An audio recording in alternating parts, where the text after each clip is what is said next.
Le 6-9. Listen anywhere. Sur France Inter. Bonjour Pierre Aski. Bonjour Ali. Pierre, vous revenez ce matin sur les suites du coup d'État au Gabon. C'est une vidéo qui a plus de 10 ans. On y voit le président camerounais, Paul Biya, entouré d'autres chefs d'État. La caméra a capté les propos du vieux dirigeant qui se plaint auprès de ses pairs de l'enquête dite des biens mal acquis en France. Il accuse ses opposants et la presse d'être à l'origine de ces enquêtes sur la corruption. Ce n'est qu'un complot, un irritant.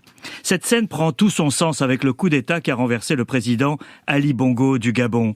La famille Bongo est au cœur de cette vaste enquête, lancée en France sur l'origine des fonds qui ont permis à plusieurs familles dirigeantes d'Afrique centrale de posséder un immense patrimoine immobilier à Paris.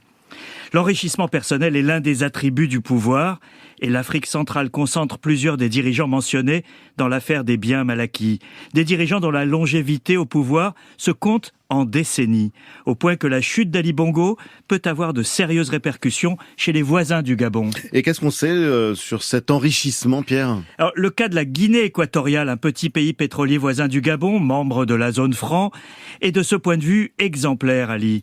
En 2021, le fils du dictateur équato-guinéen, Théodorine Obiang Nguema, a été condamné par la justice française à la confiscation de biens estimés à environ 150 millions d'euros, payés avec des fonds détournés. Il y a un immeuble avenue Foch, des voitures de luxe, des bijoux, des montres.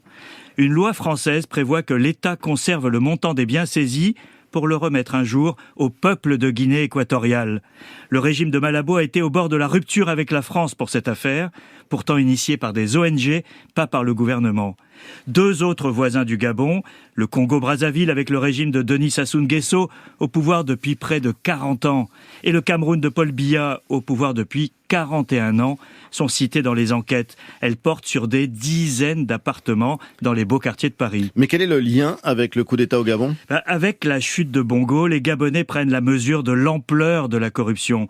Hier, une vidéo montrait des valises d'argent liquide saisies chez un dignitaire du régime. Un document difficile à confirmer, mais évidemment crédible.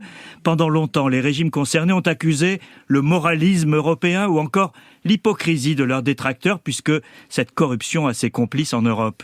Mais dans le bilan des années Bongo, comment ignorer cette part considérable des ressources nationales pillées ?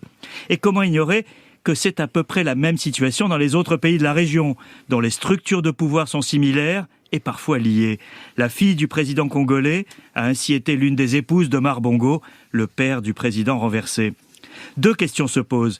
Les nouveaux maîtres ne feront-ils que récupérer à leur profit ce système de prédation ? Et que feront les peuples, mais aussi les militaires des pays voisins qui savent pertinemment que la même kleptocratie prévaut chez eux ?